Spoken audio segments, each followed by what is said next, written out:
자, 시작합니다. 여러분, 안녕하세요. 네. 지난번에 봤던 여러분들 모의고사 시험 문제 있죠? 공법은 어차피 난이도는 상당히 높아요. 다 거의 90%가 기출문제예요. 여기 나온 것들이.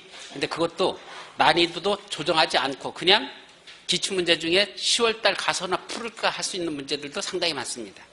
결국 기출문제라는 건 10월 말에 보는 걸 기준으로 한 거잖아. 여러분들 지금 몇 월이죠? 이제 6월 들어왔어요. 근데 그 전에 10월 달에 볼 걸 지금 공부하고 있다? 그럼 벌써 지금 시험 봐도 붙어야 되지. 그죠? 그러니까 이걸 점수 보고 나서, 이거 시험 보고 나서 이 점수 가지고 현찮다고 해서 실망할 건 전혀 없습니다.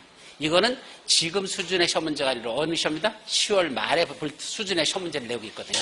그러니까 이거는 사실 모의고사는 이렇게 내면 안 된다는 게 제 생각이거든요. 모의고사는 그때 수준에 맞춰서 문제 좀 내줬으면 좋겠는데 어떻게 문제를 기출문제 위주로 내다 보니까 그걸 안 맞추고 있어. 그래서 그냥 10월달 수준에 그냥 맞춰놓고 계속 그렇게 시험 보는 거예요.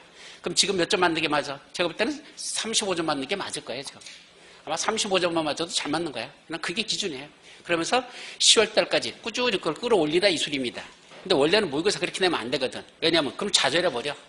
내가 뭐 공부했지? 이전까지 한 게 없네? 이런 생각 들게 만들거든.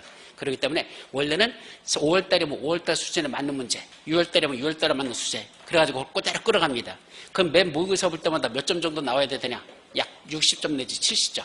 그 정도는 나와야 돼. 그 정도 수준에 맞춰서 문제를 내야 되는데 여러분들 수준에 관계없이 문제를 요땀시로 내버리면 여러분들한테 자저금밖에 안 준다는 얘기죠. 그래서 모의고사 점수 가지고 너무 연연하지 말라 분명히 말씀드립니다. 그래서 지금은 이 상태로 다 조금씩 끌어올리는 거예요, 이제. 그래서 점수 올라가죠. 원래는 그렇게 내면 안 된다죠. 매 모의고사 볼 때마다 70점 맞으면 딱 합격권이야. 그래서 70점, 70점, 70점. 아니, 난 맨날 뒤지라고 공부하는데도 왜 점수가 더 안 올라가지? 안 올라가는 이유는 난이도가 그만큼 높아지기 때문에 점수가 안 올라가는 거야. 거기다 맞춰서. 그러니까 합격권에 맞춰놓고 모의고사를 내야 되는데 여러분들 수준과 관계없이 문제를 내기 때문에 이런 문제점이 생긴다는 거, 그것만 참고하시고. 그럼 왜 이 모의고사를 봐야 되지? 그래도 봐야 됩니다. 왜냐면 나중에 여러분들이 문제를 풀고 틀린 것들이 있죠. 이 모의고사 보고서 어떤 사람은 점수 안 났다 뭐해? 찢어버린 사람이 있어. 아주 비읍시웃입니다. 그럼 안 돼요. 그럼 뭐 해야 돼? 찢지 말고 그냥 두세요. 계속 쌓아놓으세요. 그러다가 어느 시점 돼가지고 나중에 틀렸던 것들만 골라서 다시 한번 풀어봅니다. 그게 저도 한 공부는 그거에 대해서 10점 끌리는 거, 플러스 10점 끌어올리는 이게 뭐에서 나타난다? 틀렸던 문제만 다시 골라서 그것만 다시 정리해도 말판에 가서는 10점 정도 더 끌어올립니다. 신기한 게 한 번 틀린 건 다음에 보면 또 틀려요. 별거 아닌 것 같은데도 봤던 게 또 틀리고 또 틀리고 또 틀리고 계속 그런 경우가 있어. 그런 게 자기도 모르게 몸에 이렇게 배 있는 거야. 그럼 몸에 이렇게 가 있는 거야. 근데 나중에 보면 또 틀려버려. 그런 게 수두룩합니다. 극단적인 예를 들어볼까요? 옛날에 이번 달에 모의고사 봤어요. 그 다다음 달에 또 모의고사를 봤는데 교수가 문제를 잘못 내가지고 똑같은 문제를 낸 거야. 그 교수가 들어가서 전전달에 냈던 문제를 그대로 문제 다시 문제 낸 거야. 근데 이 안에서 그거에 대해서 이의제기한 사람이 한 명도 없었어. 그 당시에는 한 200~300명 듣던 그 시절에 한 명도 이의제기를 하는 거야.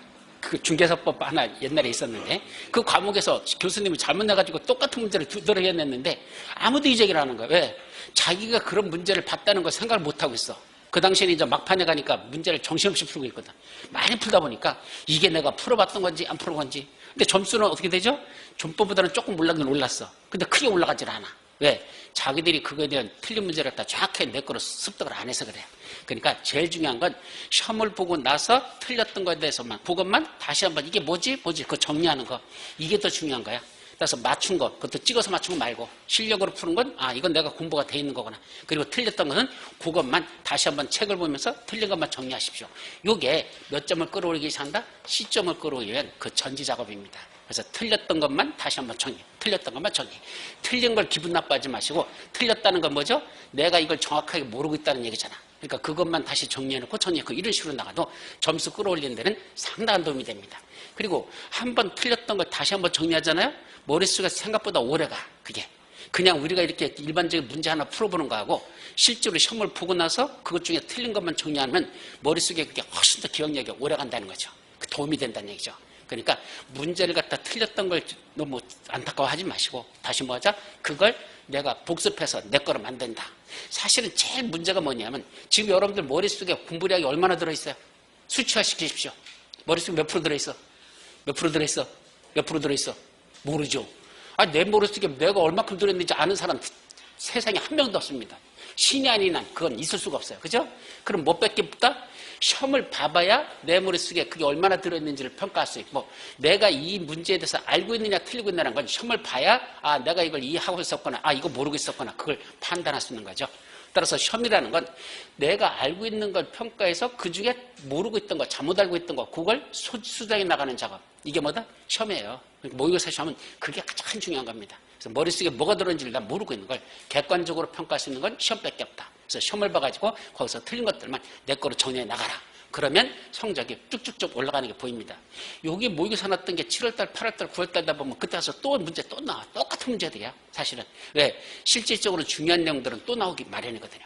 근데 이번에 틀렸어. 또 틀렸어. 또 틀렸어. 언제까지 틀릴 거야? 시험 볼 때까지 틀릴 거야? 그럼 안 되잖아. 그러니까 한 번 보고 틀렸던 것은 그때 하나씩 반드시 정리해가지고 내 거로 소화시키는 거. 그래서 모의고사는 시험 보고 나서 답안지 갖다, 시험지 갖다 집어 던지는 거. 저는 진짜 바보라고 생각합니다. 그러지 마시고 틀린 것들 하나씩 한번 몇 시간 딱 잡아가지고 한번 정리. 그래서 여기 있는 거 정리했어. 그래놓고 요 중에 내가 나중에 한번 더 봤으면 좋겠다라는 건 그것만 표시해두라는 얘기야. 그것만. 그래놓고 모아놨다가 나중에 어느 시점에 가서 그것들만 다시 한번 쭉 정리해보면 성적이 쭉쭉쭉쭉 올라간다. 그렇게 공부하시는 것이 모의고사의 효과라는 거. 그러니까 모의고사를 보지 말라가 아니라 보시고 나서 틀린 것들만 정리하고 그중에 중요한 건 다시 표시해놓고 나중에 한 번만 더 봐라. 언제? 9월달쯤 가서 보는 거야. 그때 가서. 그러면 다 볼 수는 없으니까 표시해놓은 거 있잖아. 그것만 골라가지고 보면 아마 한 4, 5일 정도 잡아가지고 한번 쫙 그것만 풀어보는 거야. 그럼 진짜 플러스 10점 거기서 뚝 끌어올립니다. 아셨죠? 그렇게 공부하자.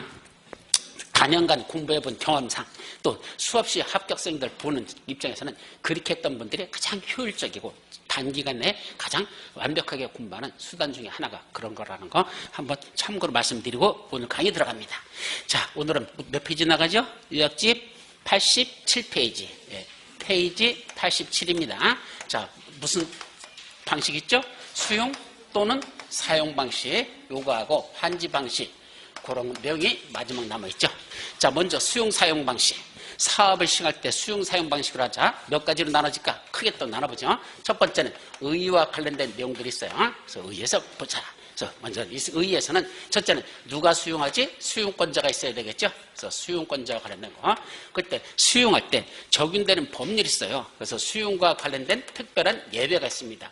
원래는 수용과 관련된 건 무슨 법이 적용되죠? 원칙은 수용과 관련된 법이 우리나라에 딱 하나 있어. 수용은 무슨 사업에서만 수용할 수 있다고 그랬죠? 영리 목적의 사업에서는 수용권 준다 안 준다? 안 준다. 그럼 무슨 사업일 때만 수용권을 준다? 공익사업. 들어보셨죠?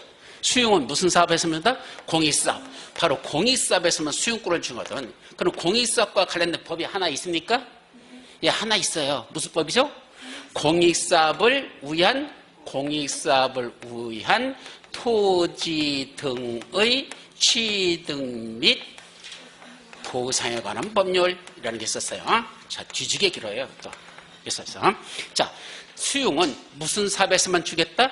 공익사업을 위한 경우에만 수용권을 주겠다. 그때 어떤 걸 수용할 수 있다? 토지 등을 수용할 수 있다. 토지 등, 그러니까 토지나 건축이나 그 밖의 권리들도 수용할 수 있어요. 여기 있던 지상권, 그거 네 거 내가 강제로 뺏겠다. 대신 보상해 줄게. 그에 따른 취득을 하고, 이 취득이라는 게 이게 두 가지 의미가 같죠. 원래 취득은 협의 취득이 있고 또 하나 뭐가 있다? 강제 취득이 있어요. 협의 취득과 강제 취득으로 나눠집니다. 이때 협의 취득이라는 게 먼저 이루어지죠. 원래 수용하려면 가서 무대부로 수용하는 게 아니야. 뭐부터 하죠? 자, 제가 보상비 드릴 테니까 얼마 드리면 좋을까요? 먼저 협의부터 합니다. 협의가 이루어지면 그거로 끝나는 거야. 협의 취득으로 끝나. 근데 협의가 안 된다. 할 수 없이 관할 토지 수용위원회에다 금액 좀 정해주세요 라고 신청하죠. 그걸 뭐라 부른다? 재결 신청. 그래서 재결 신청을 합니다. 그럼 토지 수용위원회에서 금액을 정해주죠. 그러면 그거에 대해서 서로 도장 찍으면 끝나는 거고, 둘 중에 누군가가 그 반발해. 아이, 나는 이 금액 못 드려. 나는 이 금액 못 받아. 반발해버리면 둘 중 양쪽 마찬가지야. 그러면 중앙토지수용위원회로 올라가거나 아니면 행정소송으로 가서 판사한테 금액을 결정받습니다. 자, 그건 뭐로 들어간다? 그게 바로 강제취득이야. 따라서 협의가 안 되면 강제로 설 수밖에 없다. 이게 우리가 흔히 말하는 이걸 뭐라 부른다? 이걸 우리가 수용이라 이렇게 말하죠. 따라서 원래는 협의 취득을 먼저 하고 그게 안 되면 수용이라는 강제 취득으로 들어갑니다. 이걸 취득이라고 썼다 이 소리입니다. 그 취득에 및 그에 따라서 뭘 줘야 돼? 당연히 그 상대방의 권리가 침해됐으니까 그에 따른 보상을 해주자. 그게 공익사업을 위한 토지 등의 취득 및 보상에 관한 법률. 줄여서 어떤 교수들은 뭐라죠? 공취법이라고 강의하는 교수들이 있어요. 공취법. 근데 공취법이라는 말은 대한민국에서 공인중개사 강의하는 교수만 씁니다. 실무에서는 전혀 쓰잖아. 원래 약자는 뭐죠? 토지, 보상, 법. 이게 약자야. 원래는 국토교통부 들어가가지고 이 법에 대한 그 약자 옆에 보면 약자 해놓고 토지보상법 이렇게 됐습니다. 이게 약자야. 근데 이것도 좀 알아듣기 힘들어. 토지 가운데 걸 써버리니까. 그래서 저는 강의할 때 못 쓴다? 공익사법. 저는 이렇게 써버려. 그냥 맨 앞자하고 뒤에 쪽에 하고 이거 떠버려서 이게 더 읽기가 편할 것 같아. 어차피 무슨 자 들어가는 것, 공익사업자 들어가는 법률이 몇 개야? 하나밖에 없어요. 그러니까 그냥 공익사업법 이래버리면 끝나. 그래서 이는 공익사업법에 있는 수용 절차를 따르면 된다. 그런데 뭐가 있다? 예외가 있습니다. 어떤 예외가 있다? 공익사업법에 있는 걸 적용하지 아니하고 어느 법에 있는 거? 도시개발법에서 이 도시개발사업과 관련된 수용에 관해서 따로 정한 게 있어. 공익사업법에 없는 이 법에만 따로 있는 게 있어. 그걸 뭐라 부른다? 특별한 예외라고 한다. 그러니까 원칙은 뭔데? 공익사업법에 있는 걸 적용해서 그 수용 절차를 밟으면 되는데 아니야. 공익사업법대로 안 하고 무슨 법? 도시개발법에서 따로 규정한 특별한 예외가 있다. 특별한 예외 줄여서 뭐라 부른다? 특례. 그게 두 가지가 있는데 그런 내용들을 살펴보는 것. 이게 어디에서? 의의에서 나오는 핵심적인 내용들이 되겠습니다. 자, 두 번째. 그러면 수용할 때 첫째는 보상비를 줘야 되잖아. 두 번째 뭐 주자? 이제 보상비와 관련된 게 나옵니다. 그럼 보상비는 원칙은 뭘 줘야 되죠? 원칙은 현금입니다. 항상 수용과 관련될 때 보상비는 원칙 뭘 드린다? 현금으로 드리자. 근데 항상 현금일까? 아니요. 토지 소유자가 원하면 현금 대신에 뭘 줄 수 있다? 나중에 조성되는 토지나 건축물을 줄게. 자, 이분이 여기서 사업이 시행되는 토지 소유자인데, 자, 원래는 보상비 받고 떠나는 소리잖아. 근데 그동안 수십 년 동안 여기서만 살아왔어. 갈 곳 없어.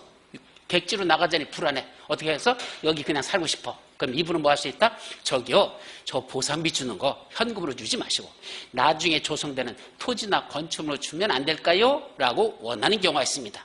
그럼 이분한테는 그렇잖아도 보상비가 부족해가지고 현금 드릴 게 부족했는데 잘 됐잖아. 알았어요. 당신은 나중에 조성되는 뭘로 줄게? 토지나 건축물로 줄게요. 라는 약속 채권을 발행합니다. 약속 증서죠. 그걸 발행합니다. 그걸 뭐라 부른다? 예외적으로 토지로다가 갚겠다. 갚는 게 뭐죠? 상환하겠다는 뭘 발행할 수 있다? 채권. 토지로 갚을게요. 라는 토지를 갚으라는 채권을 발행합니다. 그러니까 현재 현금으로 줄 거 안 주고 나중에 주겠다는 거잖아. 뭐로 주겠대? 토지나 건축물로 주겠다는 약속 증서 발행하는 걸 뭐라 부른다? 토지 상환 채권. 요게 핵심이죠. 자, 이제 세 번째는 하나 더 나가. 자, 이제 보상비 줬고, 그럼 누구 거 이거? 이 땅 전부 다 사업 시행자 거죠. 보상비 다 줬으니까. 자, 시행자가 이제 뭐 해야 됩니까? 까만 개구 개발해야 되잖아. 근데 뭐가 필요하죠? 이제 개발비. 보상비 말고 또 뭐가 있다? 개발비라는 게 필요하죠. 근데 이 개발비가 원래는 처음에 사업 시행할 때 다 예상을 하고 하잖아. 근데 문제는 개발비가 보상비에서 너무 많이 나가면서 개발비로 책정했던 게 보상비로 다 나가버렸어. 보상가가 올라가면서. 그럼 뭐가 없어? 개발비 없잖아요. 그럼 개발비를 어떻게 조달할까? 우리나라는 원칙이 뭐죠? 원칙이 후분양이에요. 사실은. 그죠? 먼저 개발부터 해놓고 그 개발된 거 와서 보시고 나서 마음에 들으면 사세요. 이게 원칙이잖아. 근데 우리나라는 거꾸로 원칙이 예외가 돼버렸어. 그러고 진짜 원칙이 뭐 됐죠? 선분양이야. 우리나라는 이게 더 많아요. 자신은. 그죠? 원래는 후분양이 정상이죠. 만들어 놓고 팔아먹어야 되지. 근데 거꾸로 뭔다? 먼저 팔아버려. 그러고 나중에 개발된 거 너한테 줄게. 우리가 흔히 말하는 무슨 분양? 선분양이라는 걸 하죠. 이때 선분양을 하게 되면 뭘 받아야 돼? 돈을 받잖아. 계약금 받죠? 중도금 받죠? 나중에 잔금 받잖아. 그때 계약금, 중도금을 먼저 받는 게 선분양인데 이때 미리 받는 돈을 뭐라 부른다? 선수금. 미리 받는다? 선수금이라고 하죠. 이때 개발비와 관련돼서 후분양이 원칙인데 선분양을 한다면 미리 돈을 받아서 그 돈 갖고 사업비로 쓰고 개발하는 거로 쓰고 그러고 나중에 그분들에게 개발된 걸 넘겨주면 된다. 뭘 받는다? 선수금이라는 걸 받을 수 있다. 그래서 선수금은 여기서 살펴보는 겁니다. 자, 이제 개발이 다 끝났어. 순서대로 가봐요. 이제 개발이 다 끝났어. 이제 뭐 해야 돼요? 개발 끝났으면 분양해야 되죠. 아까 원래는 이걸 했잖아. 후분양이니까 개발 끝났으니까 분양해야 되잖아. 그죠? 이제 분양으로 가자. 그랬더니 이 분양을 여기서는 뭐라 본다? 공급이란 말을 씁니다. 분양이란 말을 쓰지 않고 뭐란다? 공급. 왜 공급이란 말을 쓰죠? 공법에서 공급은 두 가지 의미를 갖는다. 그랬는데 첫째는 돈 받고 파는 거. 뭐라 부르죠? 돈 받고 파는 거. 돈 받고 파는 걸 뭐라 그래? 우리가 분양이라고 그러죠. 분양. 돈 받고 빌려주는 거. 돈 받고 빌려주는 거. 임대. 분양과 임대를 합쳐서 뭐라 부른다? 공급이라고 한다. 이거 벌써 한 네댓 번도 얘기를 했던 건데 레이저 빗으로 다 써볼 거야. 했었어. 했었죠? 공급은 몇 가지 의미를 갖는다? 두 가지 의미를 갖는다. 분양과 임대를 합쳐서 여기서 뭐라 부른다? 공급이라 한다. 공법에서 그렇게 표현해요. 그러니까 공급이라는 건 수요와 공급에서 그 공급의 개념이 아니야. 수요와 공급할 때 공급의 의미가 아니고 여기는 판다. 근데 돈 받고 판다. 빌려준다. 두 가지 의미를 합쳐서 공급을 하자. 그럼 토지를 공급하는 거. 그럼 뭐가 있을까? 첫째는 공급하려면 뭐 어떻게 돼? 공급계획을 작성합니다. 어떻게 공급할 것인지 공급계획을 작성해서 요거 제출합니까? 승인받습니까? 예, 지정권자한테 승인받아라. 옛날에는 요거 제출로 돼 있었어요. 근데 올해 법을 2월 달에 바꿔가지고 제출을 승인으로 바꿨다. 그래서 여러분들 그림공법에 보면 그거 공급계획의 작성 및 여기 작성 제출이라고 돼 있을 건데 요걸 뭐로 바꿔야 된다? 승인한 말로 개정했다. 올해 2월 달에 바뀌었기 때문에 책 나온 후에 바뀌어서 반드시 승인으로 고칠 것. 그 다음에 두 번째는 공급하는 방법이 있겠죠. 이때 공급하는 방법으로서는 크게 몇 가지가 있다냐. 그게 첫 번째는 원칙은 조성이 다 끝난 땅 팔고 싶어. 그럼 뭐 하면 되죠? 사고 싶은 사람 오세요 그러면 되잖아. 그죠? 와가지고 뭐죠? 써내세요 그럽니다. 그럼 5명이 와가지고 써냈어. 그 중에 뭐 한자? 최고 가격으로 응찰한 자를 뭐라 하자? 낙찰자로 하자. 그걸 뭐라 보죠? 그런 걸 경쟁 입찰이라 한단다. 그래서 경쟁 입찰 방법으로 하는 게 원칙입니다. 이게 원칙이에요. 경쟁 입찰 방법이. 이게 원칙인데 경쟁 입찰만 있을까? 아니요. 이제 예외. 첫째는 무슨 방법도 있다. 사전에 가격을 정해. 분양가를 경쟁 입찰로 붙이는 게 아니고 야 니들 일로 와. 그런데 여기다 얼마짜리야? 평당 200만 원씩 줄게. 가격이 미리 정해져. 대신 목적이 있어. 요러한 목적, 요러한 목적, 요러한 목적, 요러한 목적. 딱 4가지야. 이번에 모의고사 시험 문제 났죠? 4가지 목적 이해는 안 돼. 그런 목적으로 쓸 사람만 오란 얘기야. 그런 용도로 사용할 사람만. 그래서 그 중에 뽑으란 얘기죠. 그래서 올라가지고 이렇게 당첨해서 뽑았어. 당첨된 자. 너한테만 걸 줄게. 이렇게 뽑아서 하는 걸 뭐란다? 추첨의 방법. 그때는 추첨 방법이라는 게 두 번째로 있더라. 이거죠. 자, 세 번째는 경쟁 입찰도 아니고 추첨도 아니고 뭐 한다? 가격을 서로 둘이 간에 만나가지고 합의해서 정해. 자, 내가 평당 200만 원 주려고 하는데 어떻게 생각하세요? 아, 뭐 이렇게 비싸요. 좀 싸게 합시다. 얼마? 190만 원? 아이, 그것도 비싼데요? 그럼 180만 원. 오케이? 오케이. 도장 찍어. 서로 간에 만나서 합의해가지고 금액을 정하는 것. 이걸 무슨 계획을 한다? 수의계약. 예, 이제 잘 아시네. 이런 건 수의계약이라고 한단다. 그래서 수의계약 방법 있죠. 그럼 이렇게 3가지만 있을까? 아니야. 하나 더 있어. 원래는 개발해서 공급하는 건 공급할 때는 싹 까문 게서 거기다 땅에다가 뭐 만들어?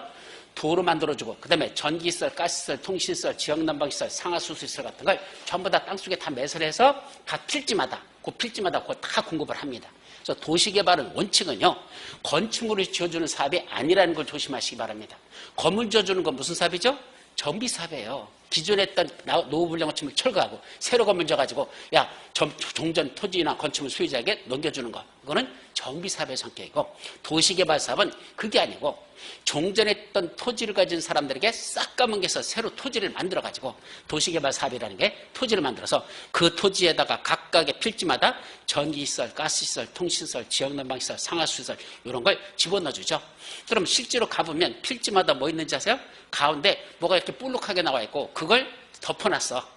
비닐이라든지 아니면 함지박 같은 거로 다 덮어놨습니다. 그거 이렇게 열어보면 뭐가 있다? 그 속에 전기, 가스, 통신시설 다 들어와 있습니다. 이제 거기까지가 원래 도시개발 사업이 끝나는 겁니다. 그러면 그걸 분야받은 사람들, 공급받은 사람들, 그분들이 그걸 받아가지고 거기다 뭐 하는 거죠? 건물을 짓는 겁니다. 그래서 건물까지 지어주는 게 도시개발 사업이 아니고 원칙은 그런 건물을 지을 수 있는 상태까지만 만들어주는 것 한마디로 토목사업이라고 그러죠. 그 토목사업이 도시개발 사업의 원칙입니다. 그리고 예외적으로 뭐까지 지어준다? 건축물까지 지어주는 경우도 있어. 그때 건축물 짓는 걸 우리 다음 시간에 나온 환지 방식에서 뭐라 그러죠? 입체한지라고 합니다. 입체한지. 그래서 원칙은 평면한지야. 이때 평면한지라는 건 종전의 땅을 가진 사람에게 새로운 땅으로 만들어주는 거. 그거 평면한지. 그런데 예외적으로 건축물까지 지어주는 거. 뭐라 본다? 입체한지. 그러니까 건물 지어주는 게 원칙이 아니고 그건 예외란 얘기입니다. 아셨죠? 그러니까 도시개발 사업은 무슨 사업이다? 토목사업이라는 거. 그러면 문제는 싹 감은 게서 새로 개발해서 사람들에게 야 분양하는 건데 수요방식도 그렇게 분양하는 건데 어떻게 분양하는 게 있다? 개발되지 않은 원래 형태의 땅. 뭐라 부른다? 원형지. 개발되지 않은 원래 형태의 땅을 그거로 분양하는 게 있어. 이걸 뭐라 부른다? 원형지 공급. 이걸 원형지를 뭐하고? 공급하고 그에 따라 뭐하자? 개발하자. 원형지 공급 및 개발이라는 게 유격도 사업시행 공급 방법 중에 하나라는 얘기입니다. 그래서 원래는 이건 다 뭐야? 개발해서 주는 거고 이건 개발되지 아니한 거로 공급한다. 그리고 또 공급 방법의 하나라는 것. 그렇게 이해를 하셔야 된다. 아셨죠? 자, 여기까지가 이제 공급이 다 끝났어. 자, 그럼 이제 마지막. 이때 공급할 때 가격을 어떻게 할 것이냐? 원래 경제입찰로 붙이잖아. 그죠? 그럼 경제입찰할 때는 뭐부터 하는지 아십니까? 최저입찰가라는 게 있어. 어딘지 경제입찰할 때는 무조건 그냥 써내세요. 이게 아니고 최소 얼마 이상으로 써내세요라는 최저입찰가가 있습니다. 그렇게 하죠. 그거 없이 하면 지들끼리 단합해서 얼마만 하면 돼? 1원 하고 낸다고. 최저 입찰 가격이 없으면 지들끼리 단합해. 몇 명이 들어올 놈들 5놈이 지들끼리 짜가지고 뭐죠? 야 네가 1원 해. 우리는 어떻게 할게? 우리는 0.5원씩 할게. 그럼 다른 놈들은 다 0.5원이고 한 놈의 새끼가 1원 썼었어. 1원 써냈어. 그럼 1원이 경제입찰에서 낙찰되잖아. 그러고는 이제 원래는 이게 얼마짜리인데 100억짜리인데 그럼 100억짜리 갖다 1원에 낙찰받고 이제 여기는 얼마 주면 돼? 야 너 10억, 너 10억, 10억, 10억 이렇게 줘도 남는 장사잖아. 그죠? 지들끼리 단합할 수 있잖아. 그래서 최저가격 얼마 이상으로 응찰해야 되지 너무 낮게는 하지 말라라는 게 있죠. 그러면 뭐가 나와야 돼? 이때 공급 가격이 정해져야 되겠죠. 그래서 공급 가격은 어떻게 평가하시냐? 가격을 어떻게 평가하시냐? 이거죠. 공급 가격. 원칙은 무슨 가격을 할까요? 원래는 감정가격을 합니다. 그래서 감정가격을 하는데 예외적으로 감정가격 이하로 공급할 수 있는 그런 공적 성격이 있는 것들이 있더라. 원래는 감정가격을 하는데 그보다 싸게 준다는 건 아무거나 싸게 주는 건 아니겠죠? 어떤 것들? 공적인 목적이 강한 건축물을 지으려고 하는 그런 땅들. 공적 목적이 강한 건축물들. 예를 들지 학교 같은 거. 학교는 무슨 시설이야? 교육시설이잖아. 꼭 있어야 되잖아. 그런 건 비싸게 받아야 돼? 싸게 받아야 돼? 예, 싸게 받자. 이거다 대학교 짓겠답니다. 그럼 대학교 같은 것도 그건 일반적인 감정가격 늘어나지 않고 뭔다? 좀 싸게 주자. 당연하죠? 또 폐기물 처리 시설, 공공청사 이런 것들은 또 일반적인 공적 목적이 강하기 때문에 좀 싸게 줄게. 이런 것들. 임대주택 짓겠다는 땅도 비싸게 받을까? 싸게 받을까? 임대주택 짓겠다는 땅 어떻게 해야 돼? 좀 싸게 해줘야죠. 그럼 싸게 준 것만큼 나중에 뭐가 낮아질 수 있어? 임대료가 낮아질 수 있잖아. 싸게 받았으니까. 그런 목적으로 임대주택 같은 걸 지을 때도 싸게 공급하겠다. 무슨 가격? 감정가격 이하로 공급한다. 이번에 모의고사 문제 보통 들어있었어요. 자, 어쨌든 이렇게 몇 가지 5가지로 나눠서 이 수용 사용 방식은 살펴보면 된다. 이게 전부예요. 아셨죠? 다시 한번 수용 사용 방식에서는 제일 먼저 누가 수용하지? 수용권자를 정확히 알아야 되고 수용과 관련된 특별한 예외가 있더라. 자, 본론 내용에서는 첫 번째 보상비를 줘야 되는데 원래는 뭐로 줘야 되는데 현금으로 줄 걸 현금으로 주지 않고 뭐로 준다? 토지 상환 채권이라는 걸 발행해서 지급할 수 있다. 자, 개발비는 원칙적으로 어떻게 조달한다? 원래는 후분양으로 해서 그 다음에 이제 분양하면 돈이 들어오죠? 그래갖고 개발했던 돈을 갚으면 되는데 아니야. 돈이 부족하니까 뭐하자? 선분양하자. 그래서 미리 돈을 받자. 이 선분양에서 미리 받는 걸 뭐라 그런다? 선수금이라는 걸 받자. 자, 네 번째는 이제 개발이 다 끝났으니까 뭐 해야 돼? 분양해야 되잖아. 그럼 분양할 때 원래는 공급계획을 작성해서 옛날엔 제출하던 거 지금 뭐 받아라? 승인받아라. 또 공급하는 방법으로서 이게 중요해요. 첫째는 원칙이 경제입찰인데 항상 그럴까? 아니요. 예외적으로 추천 방법도 있고 수의계약도 있고 원형지 공급이라는 거 있더라. 이렇게 3가지가 쪼르륵 있다.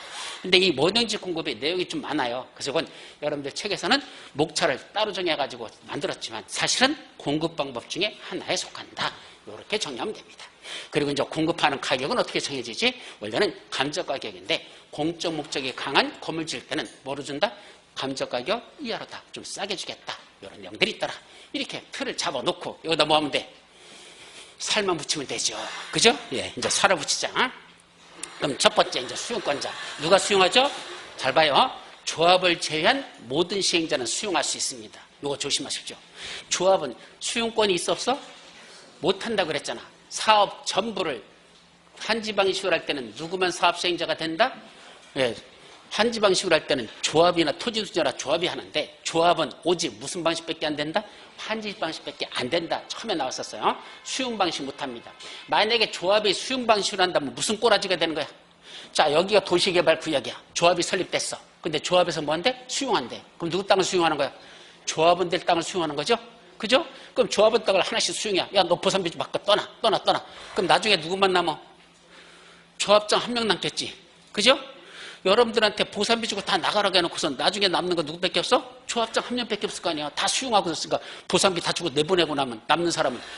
그런 조합은 있을 수 있다 없다? 없습니다. 그럼 조합은 어떻게 하면 한다? 지들끼리 개발해서 지들끼리 나눠 갖자. 이것밖에 못해요. 그게 무슨 방식? 환지 방식만 되지. 조합은 무슨 방식이 불가능하다? 수용 방식은 안 됩니다. 자, 이번에 모의고사 시험 문제 여러분들 뭐라고 냈는지 아세요? 토지 소유자 및 도시개발조합 등 민간 시행자는 수용하기 위해서는 이러이러한 요건을 갖춰야 된다. 이렇게 했습니다. 자, 누구는 가능해도 민간 시행자 중에서 누구는 빠진다? 조합은 수용할 수 없다고 그랬잖아. 근데 시험 문제에다 떡하니 토지 소유자 및 도시개발조합 등 민간 시행자는 이렇게 해버렸습니다. 자, 민간 시행자가 수용할 수 있는 건 맞는데 누구는 안 된다? 조합은 빠졌어야 되죠. 근데 조합을 거기다 놔놨거든. 여러분들이 문제 풀면서 뭐뭐 보더냐? 요거는 눈에 보여. 뭐가? 민간 시행자는 함부로 수용하지 말래. 이건 정확하게 외워야 돼.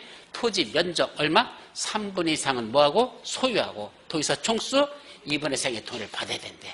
면삼총인데 조심할 건 면적 3분의 1의 동의와 토지사 총수 2분의 3의 동의가 아니고 면적 3분의 1은 뭐란다? 소유란 말을 조심합니다. 이거 동의 아니야.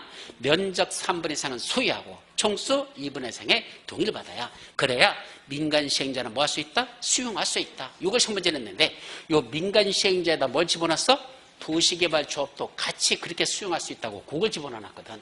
그럼 딱 보는 순간 안 돼. 조합은 수용할 수 없어. 그랬는데 눈에 안 보여요. 그런 게. 머릿속에서는 그걸 알고 있는데 문제 풀 때는 그런 게 눈에 안 보인다는 얘기입니다. 그래서 조심하실 것. 아셨죠? 그래서 조합을 제외한 민간 시행자들만 수용권을 하는데 근데 다만 민간 시행자가 수용하려면 공공시행자는 이런 조건 필요 없어요. 공공시행자는 처음부터 하나씩 사들여도 돼. 우리 공공시행자 몇 명 있었죠? 다시 한번 공공시행자 몇 명 있었어요? 5명. 누구누구?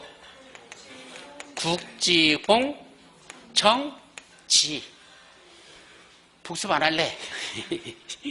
부동산공법은 무슨 과목이다? 수학이다. 진단주 거 안 하면 이번 주 진도 못 나가.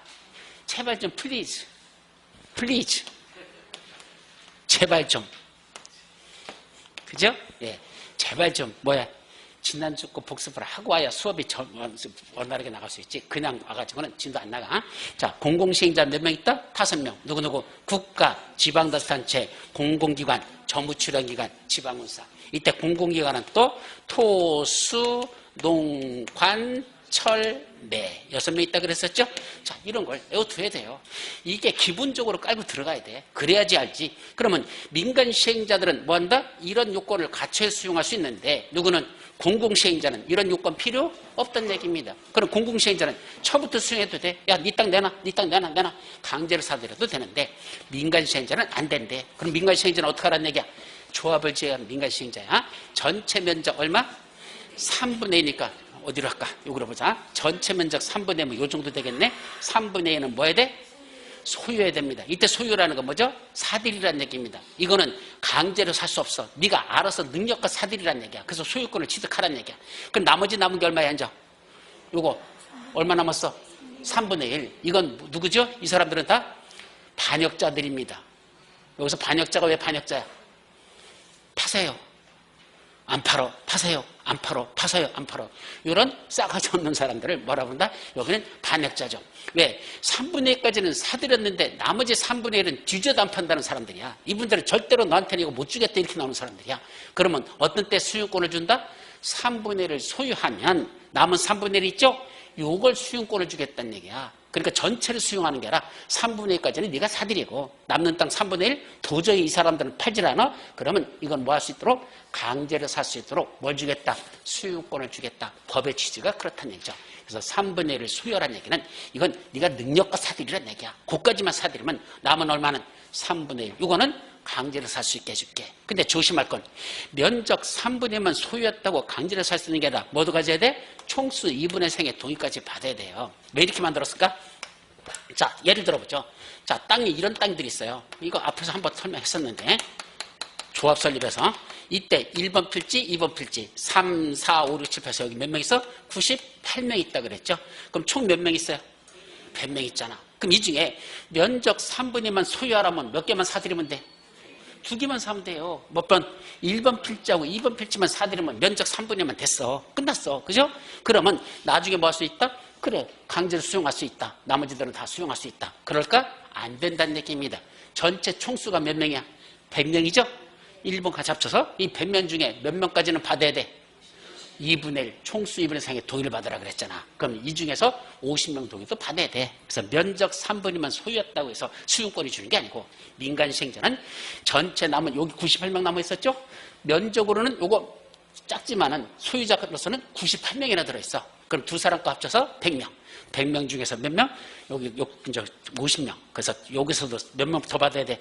2명 것만 받아서도 안 되고 나머지 48명을 더 받아야 돼. 이 속에서. 그래야 민간시행자는 뭘 갖는다? 수용권을 발동할 수 있다. 이런 요건 하에서만 가능하다. 이거 조심합니다.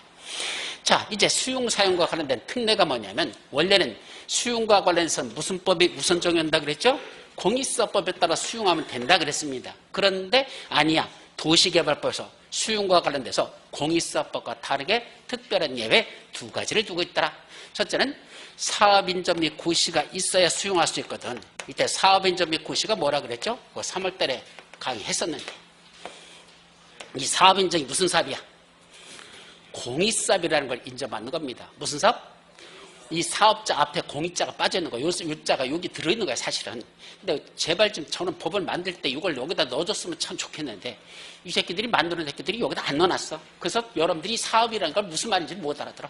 이 사업은 무슨 사업을 말한다? 공익사업이라는 걸 말하는 겁니다. 그 공익사업이라는 걸 뭐 해달라? 인정해달라 이겁니다. 왜냐하면 어떤 사업을 하려고 하는데 이게 내가 하고자 하는 이 사업이 무슨 사업임을 인정받아야 돼? 공익사업이라는 걸 인정받아야 뭐 할 수 있어? 수용할 수 있잖아요. 근데 자기 딴에는 공익사업이라고 주장하면서 실질적으로 뒷구녕에서는 뭐 하는 놈들이 있어? 영리목적으로 하는 그런 싸가지 없는 사업들도 수두룩하거든. 따라서 원칙적으로 공익사업이라는 걸 하고 싶으면 누굴 찾아가라? 국토교통사를 찾아갑니다. 그래서 국장한테 뭐라고 해야 돼? 제가 하고자 하는 이 사업이 무슨 사업임을? 공익사업임을 인정해 주세요. 라는 걸 누구한테 신청할 때? 국장한테 신청해야 됩니다. 국장 찾아가라는 얘기야. 그래서 시행자가 누굴 찾아간다? 국장한테 가가지고 이게 무슨 사업임을? 공익사업임을 뭐 해주세요? 인정해 주세요. 라는 걸 신청하라는 얘기입니다. 그럼 국장이 뭐 할까? 이 인정 신청 들어온 걸 지가 검토합니다. 그랬더니 따져볼 거 아니야. 그랬더니 진짜 이거 공익사업이 맞아. 그러면 공익사업이라는 걸 인정해주고 그 사실을 관부에다가 뭐 한다? 고시합니다. 이 친구가 여기서 이러이러한 사업을 한다고 왔는데 이게 무슨 사업이다? 공익사업이 맞더라. 그러니까 그걸 내가 인정해줬다라는 걸 관부에다가 고시하는 걸 뭐라 부른다? 사업인정 및 고시라고 하더라.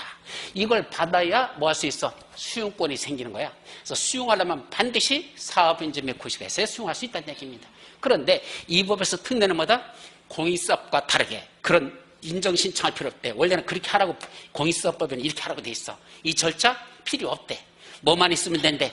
그냥 수용할 토지나 건축물의 세부 목록, 수용 대상이 되는 토지에 뭔다? 세부 목록을 뭐였다? 고시하래요. 요걸 세목고시라고 그래. 줄여서 세목고시, 세부 목록을 고시했다. 어떤 거? 수용 대상이 되는 토지나 건축물들이 있죠? 어떤 게 수용 대상인지 그 토지 건축물의 세부 목록을 작성해서 뭐 해버렸어? 고시해버리면 그때부터 뭐가 있었던 것으로 본다? 사업인정 및 고시가 있었던 것으로 본다. 이게 의제된다. 뭐 맞는 것으로 본다. 이런 효과가 있다. 따로 국장한테 공익사업이라는 걸 인정해달라고 신청할 필요 없이 그냥 사업 절차 중에서 수용하고 싶은 토지 등의 세부 목록을 고시해버리면 그때부터 자동적으로 그 토지를 뭐 할 수 있다? 수용할 수 있는 권한이 부여되는 사업인정 및 고시가 있었던 것으로 본다. 좀 어려워요.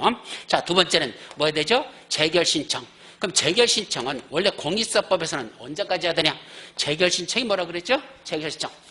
보상 협의를 하다가 협의가 안 돼. 토지 수자고. 그럼 할 수 없이 관할 토지 수용위원회에다 금액 정해달라고 신청한다 그랬죠? 뭐라 부른다? 재결 신청. 그게 재결 신청이요. 토지 수용원에다가 이 금액점 우리끼리 협의가 안 되니까 좀 정해주세요. 신청하는 거죠. 요거 원래 공익사업법에서는 언제까지 신청하라고 됐더냐? 사업인정 및 고시가 있었던 날부터 저기 다 써있어. 1년 이내 해야 된다라고 돼 있었죠. 그림공법에 보면 나와요. 1년 이내 해야 된다라고 돼 있습니다.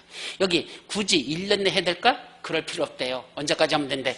사업 시행 기간 종료일까지, 사업 시행기간 끝날 때까지. 그게 5년 걸리면 5년 내에만 하면 된다는 얘기야. 종료일까지만 하면 되지. 굳이 1년 내 재결 신청할 필요가 없다는 재결 신청 기간에 관한 특별한 얘기가 두 가지가 있더라.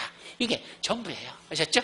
그래서 여기 나와 있는 말이 지금 설명하게 그런 내용이라는 것, 거기까지.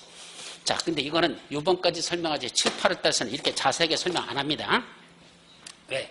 요새는 잘 시험 문제 안 나더라고. 옛날엔 자주 났었거든. 근데 이게 하여튼 이 정도만 간단하게 정리할 거지. 다음부터 뭐 사업 인정이 뭐고 재결신청이 뭐고 이제 더 이상 설명 안 해요. 이제 2번 설명했으니까 그냥 물으면은 다시 옛날 강의 듣듯이 그래야 되지. 더 이상 이제 그렇게 자세히 설명 안 할 거다. 요까지만 지금은 정리하죠. 자, 이제 넘어가시죠. 옆 페이지 보니까 다음 이제 뭐가 나오죠? 어디까지 갔어? 이제 토지상 채권 88페이지에 여기 넘어가죠. 그럼 토지상 채권에 관해서는 제일 먼저 뭐부터 나오더냐? 우리 그림국법 갖고 볼게요. 첫 번째는 토지상 채권은 뭐로 써있어? 저기다. 나는 보상비를 뭐가 아니라 현금이 아니라 나중에 조성되는 토지나 건축물을 주실래요? 보상비 받는 걸 현금이 아니고 토지나 건축물로 주실래요? 라고 했더니 누가? 시행자가 알았어. 토지나 건축물로 주겠다는 뭘 발행해 줄게?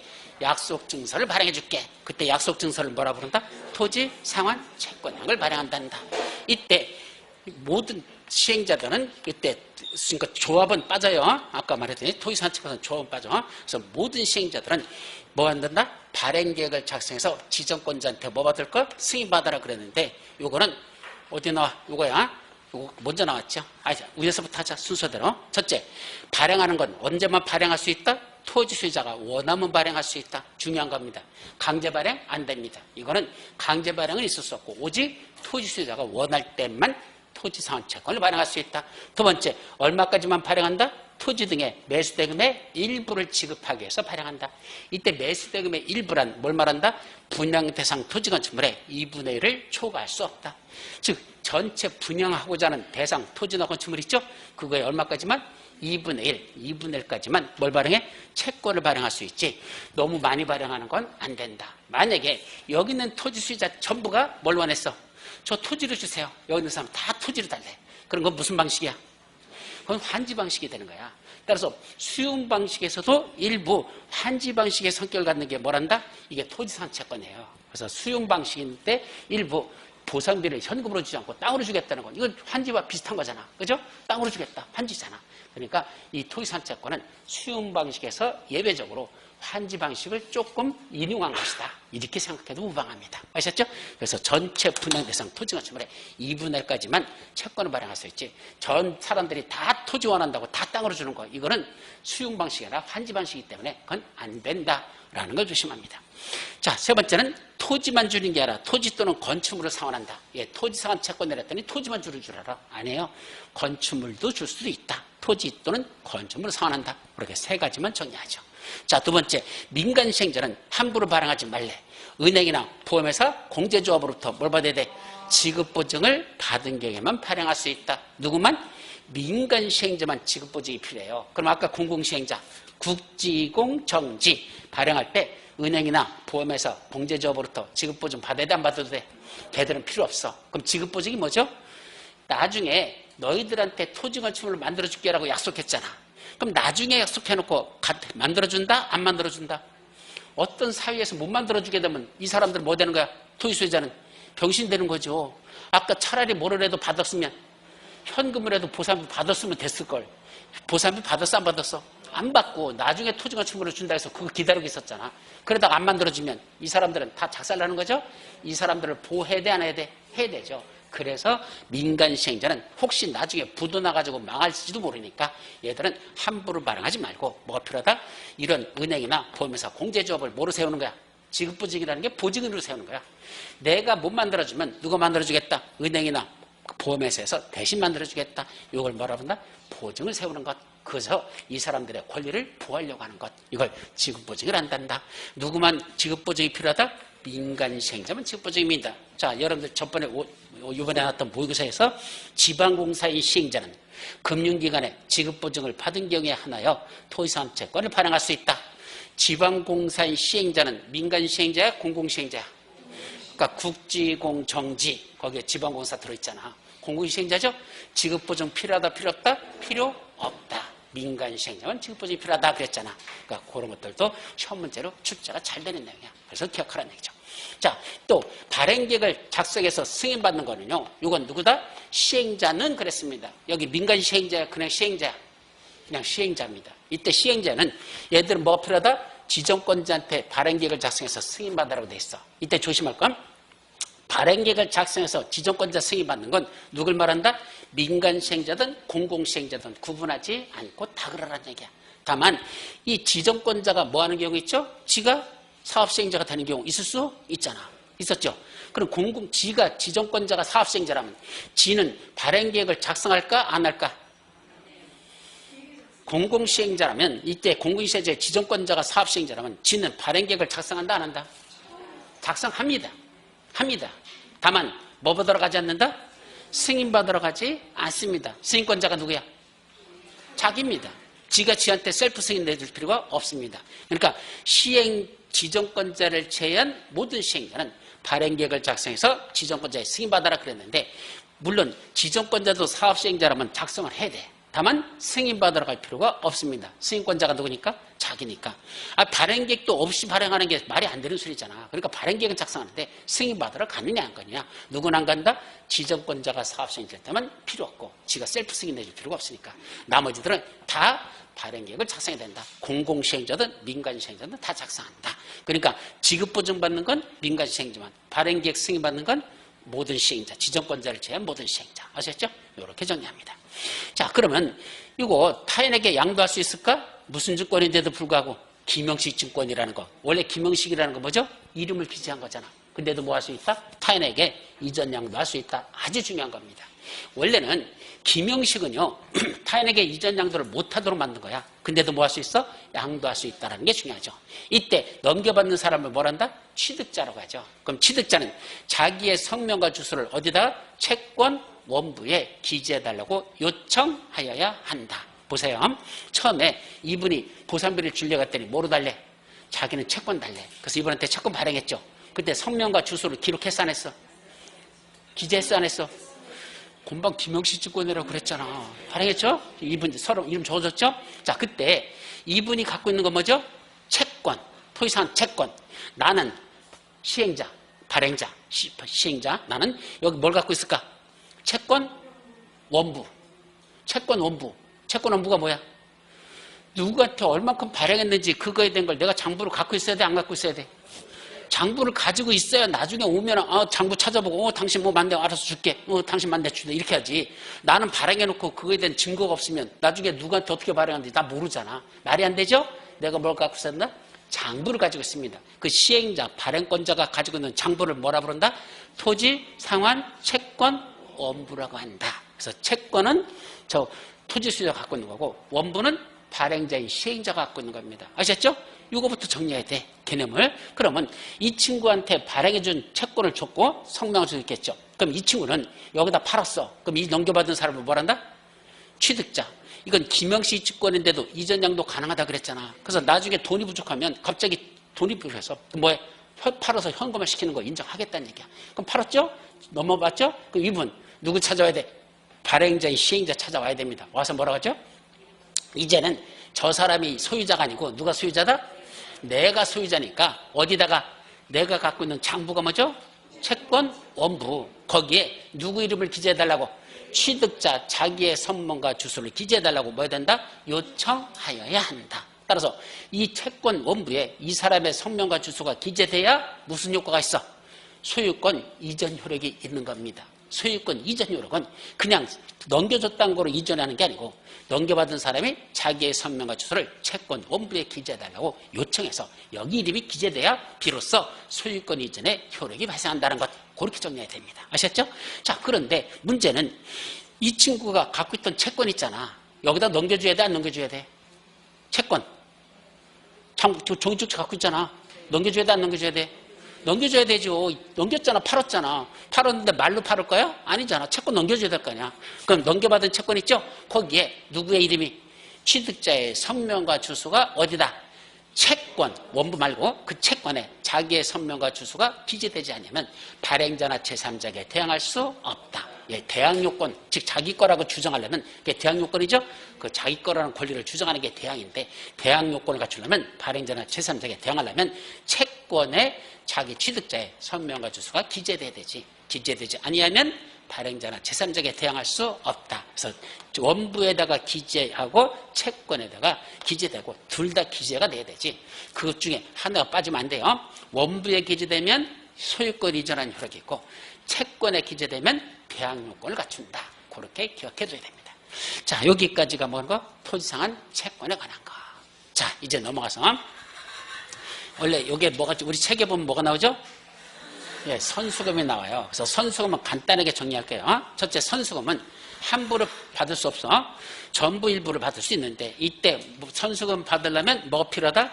지정권자한테 뭐 받아야 됩니까? 승인을 받아야 선수금을 받을 수 있다. 요거 선수금 받으면 지정권자의 승인이 필요하다는 거 요거 하고 그다음에 여기 선수금을 받기 위한 징수 요건이 있어요. 그래서 행정청이 누가 공공시행자가 선수금을 받는 거하고 민간시행자가 선수금을 받는 거 그 요건이 있거든. 근데 책에서는 우리 책에서는 그거 빼버렸어요. 예, 왜? 안 나더라고. 옛날에 나다가 지금은 거의 출제되지 않고 있어서 지금 빼버렸는데 하여튼 그런 요건이 나중에 혹시 문제 풀다가 나오면 그때 볼겠지만 지금은 거기까지는 외우지 말자. 시험 문제가 뒤지게 안 나고 있어요. 그래서 거기까지만 정리하세요. 자, 이제 네 번째 뭐 나오죠? 조성, 토지 등의 공급 방법으로 넘어갑니다. 그리고 원칙은 공급계획을 작성해서 옛날에는 뭐 하라고 했는데 제출하라 그랬는데 지금 뭐 받아라? 지정권자한테 승인받아라. 올해 2월 달에 바뀌었어요. 왜냐하면 제출이라는 건 지멋대로 공급하겠다 만들어서 내기만 하면 되잖아. 근데 이게 공급하는 게 너무 엉터리가 많았어. 시행자 지멋대로 공급하는 거야. 안 되겠다. 야, 이거 규제하자. 야, 이제 그냥 제출 갖고는 안 돼. 갖고 와서 뭐 받아? 승인받아야 공급할 수 있도록 공급계획도 작성해서 승인받으라고 바꿨다. 그게 중요한 거고. 자, 두 번째는 경제입찰이라는 건 아까 이 말씀드렸어요. 최고 가격으로 입찰한 자를 낙찰조하라는 거. 맞죠?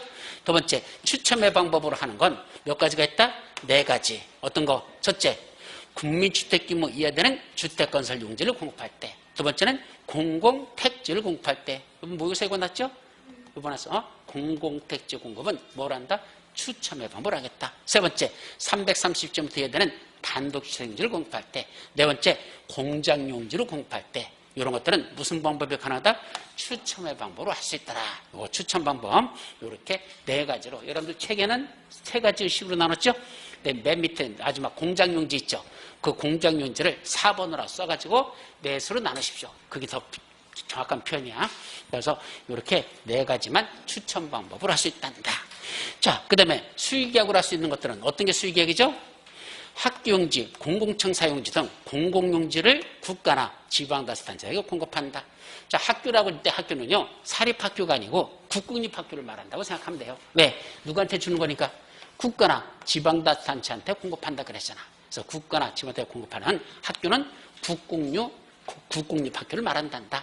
그리고 또 하나, 공공청사용지. 자, 여기가 뭐 지을 땅이래? 서울시청 건물 지을 땅이래.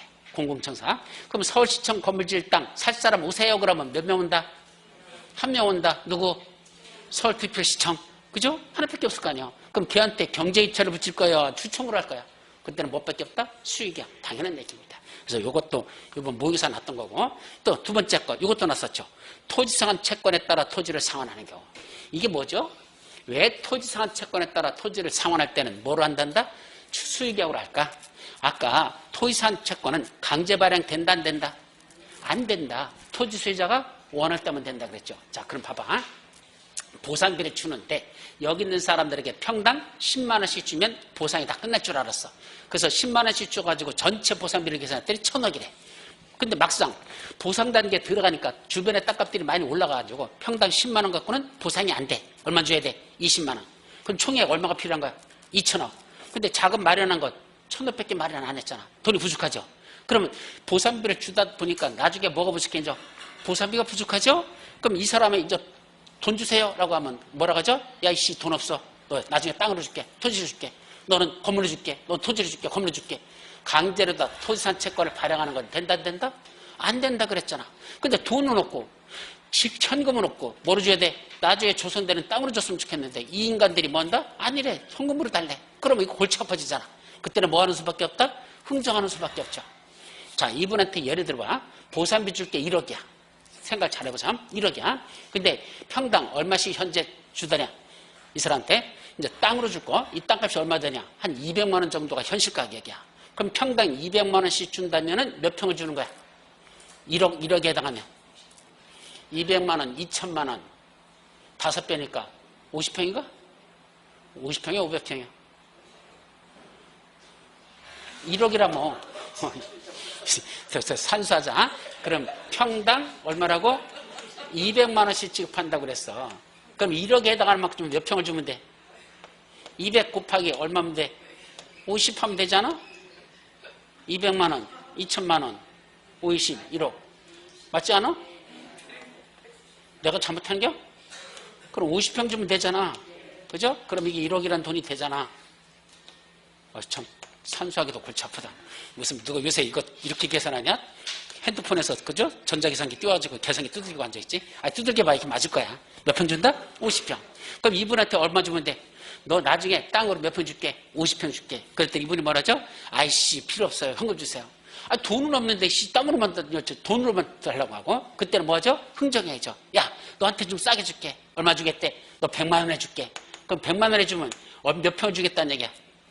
100평 주겠다는 거잖아. 어차피 1억이라는 돈은 지급 금액이 정해져 있는 거고 그걸 200만 원씩 계산하면 50평만 줘야 되는데 100만 원씩 준다면 몇 평 준다? 100평 줄 거 아니야. 그럼 너한테는 100평 줄게 이러죠. 그럼 이분이 어떡하죠?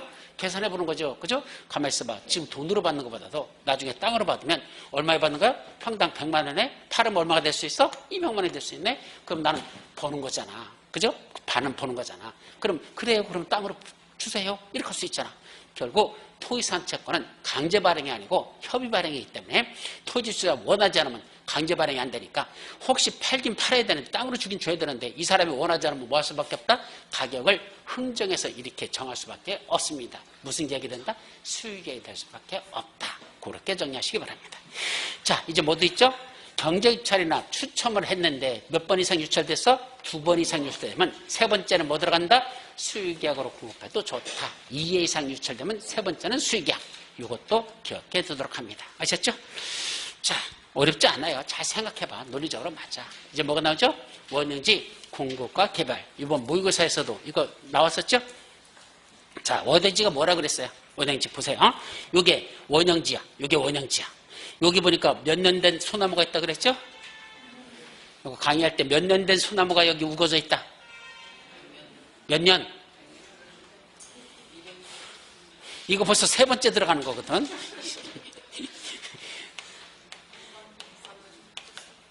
여기다 꼭 내가 써놔야 돼? 뭐가 있어? 300년 된 소나무 숲이 있다 그랬잖아. 이걸 갖다 도시개발한대. 그럼 도시개발은 어떻게 하는 거야? 원래는 불도저로 싹 까뭉개가지고 평지 만들어서 그 다음에 주면 되는 거죠? 개발해서. 그런데 300년에서 소나무를 다 베어내고서 다시 개발하려면 그러면 다시 소나무 300년 기르려면 몇 년 걸려야 돼? 3년 걸리지 뭐. 아, 그거 금방 안 해. 그건 그죠? 되게 똑똑하다 그래. 금방 알아서. 뭐 몇 년 걸려? 소나무 베어내고 다시 300년 기르려면 300년 걸리잖아. 이거 말이 안 된다. 어떡하자? 이 소나무 숲을 살려서 한번 개발해보자. 이게 뭐죠? 자연 친화적으로 개발한다. 이 말입니다. 자연 친화적. 또 하나. 여기 보니까 뭐가 있죠? 지금 돌덩어리들이 쫙 있는 경치도 빼어나고 여기 뭐도 있어? 폭포도 있네. 자, 이걸 꼭 까뭉개야 돼. 이걸 살려서 개발하고 싶어. 그래서 이걸 입체적으로, 그래서 이게 입체적, 복합적, 입체적이라는 게 이거야. 이렇게 개발하고 싶더라. 그러면 이걸 까뭉개지 않고 살려서 개발하는 걸 뭐한다? 원래 형태의 땅으로 공급할 때니까 그걸 니들이 한번 이걸 살려서 자연 친화적으로 복합적, 입체적으로 개발하거라. 이걸 무슨 개발이 한다? 원형지 공급이라고 하더라. 그래서 원래 형태의 토지란 뜻이야. 원래 형태의 토지를 줄 테니까, 개발하지 않은 땅으로 줄 테니까 니들이 그 목적에 맞도록 한번 개발해봐라. 이걸 뭐라고 한다? 원형지 공급을 하자. 그러려면 뭐가 필요하다? 지정권자한테 승인받을 것, 전체 구역 면적의 3분의 1에 한정해서만 원형지 지정을 해야 된단다. 이때 조심할 건 지정권자한테 승인받는 것까지는 이해가 가. 왜? 아니 개발도 안 된 땅을 갖다 팔아먹는 거잖아. 그러니까 함부로 하면 안 되니까 지정권자 승인받아라. 근데 전체 면적이 얼마까지만 가능하다? 구역, 도시개발구역 전체 면적의 3분의 1만 해야 돼. 만약에 도시개발구역 전체를 원형지로 공급한다는 건 그건 무슨 논리죠? 땅을 도시개발구역 정해놓고 이 친구한테 팔어. 파는데 어떻게 파는 거야? 하나도 개발 안 되고 그냥 파는 거잖아. 그러면서 돈은 냅다 많이 받아먹어요. 좀 이따 보면 비싸게 받아. 이건 완전히 무슨 논리야? 봉이 김선달 논리죠. 대동강 물을 갖다가 봉이 김선달이가 개발했어 안 했어? 안 했잖아. 그냥 팔아먹었잖아. 그죠? 그럼 똑같은 거지. 아무것도 해놓은 거 없이 그냥 팔아먹기만 한다. 이거 도둑놈 논리죠. 그러면 안 돼요. 그래서 전체 면적 중에 이 원형지는 얼마만 차지할 것? 전체 면적의 3분의 1 이내에 한정돼야 된다는 거. 이 숫자 3분의 1이라는 숫자가 많지 않아. 군법 전체에서 3분의 1이라는 숫자는요 한 4군데 정도밖에, 서너 군데밖에 없어. 그렇기 때문에 이거는 숫자 중요한 숫자니까 기억해 두셔야 됩니다. 자, 두 번째. 그럼 원형지는 누가 개발할 수 있죠? 원형지 개발자란 원형지 공급받는 자란 말이에요. 원형지는 아무한테나 주는 게 아니야. 딱 몇 명?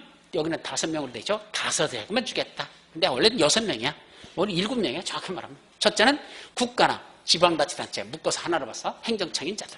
두 번째는 공공기관. 세 번째는 지방원사.